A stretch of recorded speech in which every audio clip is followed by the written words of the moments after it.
Hello everyone, আসসালামু আলাইকুম।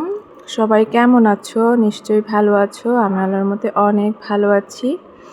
তো এখন ভোর 4টা বাজে। তো আমি এত সকালে ঘুম থেকে উঠে পড়েছি রান্না করার জন্য। তো এই তো আমি একটু বেলকনিতে আসছি আর বাহিরের পরিবেশটা তোমাদের সাথে শেয়ার করে দিচ্ছি। ওই যে দূরে বিল্ডিংগুলোতে আলো জ্বলছে।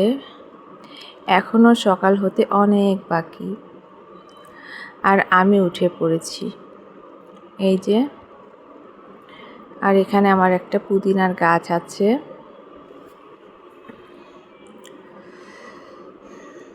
তো আমি ঘুম থেকে উঠে পড়েছি আর সাথে আমার বাচ্চাটাও উঠে পড়েছে।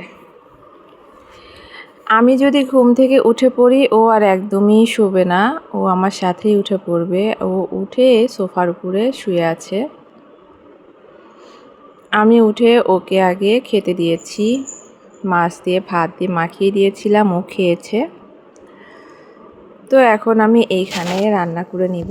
আমি রাইস কুকারে ভাত বসিয়ে দিয়েছিলাম, ভাতটাও হয়ে গেছে। আর এখানে আলু সিদ্ধ করে নিয়েছি। আর এখানে আছে ডাল ভুনা, ডাল ভুনাটাও রান্না করে নিয়েছি। পেঁয়াজ কেটে রেখেছি। এখন আমি ডিম ভাজি করে নিব। আর আজকে আমি আলু ঘাটি রান্না করব। আর ওই যে ছোট্ট কড়াইটা, ওর ভিতর আমার মিমির জন্য মাছ সিদ্ধ করে রেখেছি।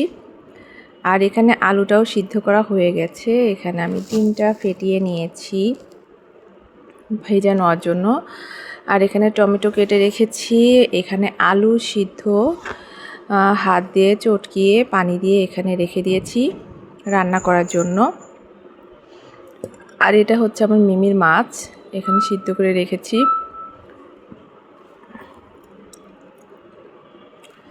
এখন আমি রান্না করব। প্রথমে আমি ডিমটা ভেজে নিব। আজকে আমি ডিম ভাজে দিয়েই আলু ঘাটিটা রান্না করব। এভাবেও আলু ঘাটি খেতে অনেক মজা লাগে। আসলে উত্তরবঙ্গের বিখ্যাত হচ্ছে আলু ঘাটি। এটা সব রকমভাবেই খাওয়া যায়।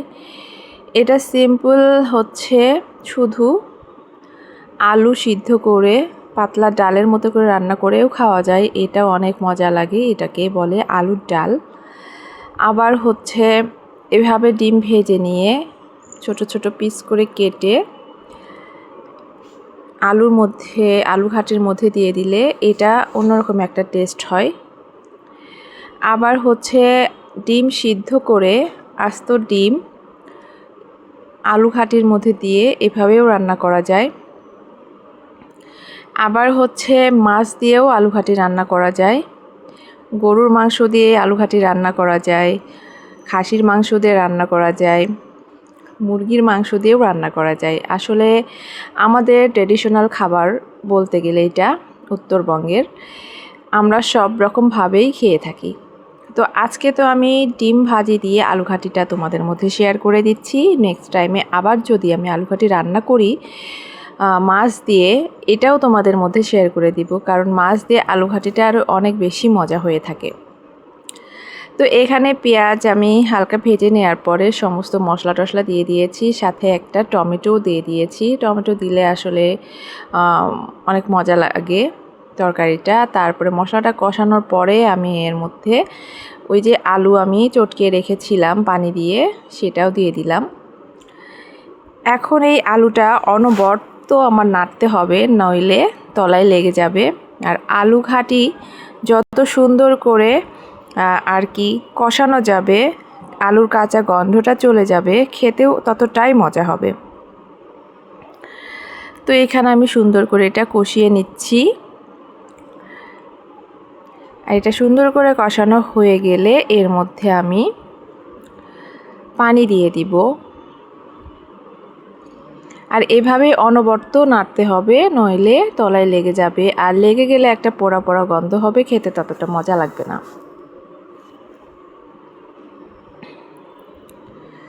তো এই তো কিভাবে আলু ঘাটিটা ফুটতেছে, এই পর্যায়ে এভাবেই ফুটবে আর ছিটবে, আর অনবরত নাড়তে হবে। তো এই তো নাড়াচাড়া করতেছি যাতে তলায় লেগে না যায়।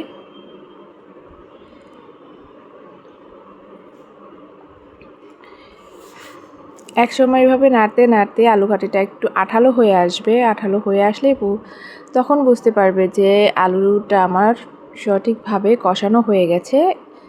তো ভালোভাবে কষানোর পরে এরপরে এর মধ্যে আমি ঝোল দিয়ে দিয়েছি। একটু ঝোল আমি বেশিই দিব, কারণ বলক ওঠার পরে এটা যখন চুলাটা অফ করে দিব তখন ঝোলটা টেনে যাবে। তো এই তো এদিকে ওটা হইতে থাক, আর এই যে বাসনপাতি সব এখানে এগুলো এখন মেজে ধুয়ে নিব। এই তো আলু ঘাটিটাও ফুটে গেছে, এখন এর ভিতর ডিমগুলো দিয়ে দিব।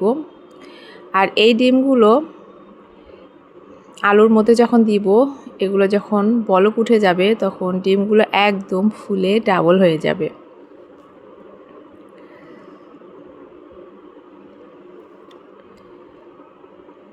তো আমার আলু ঘাটিটা প্রায় রান্না শেষের দিকে। তো বন্ধুরা অবশ্যই কিন্তু কমেন্টের মাধ্যমে জানাবে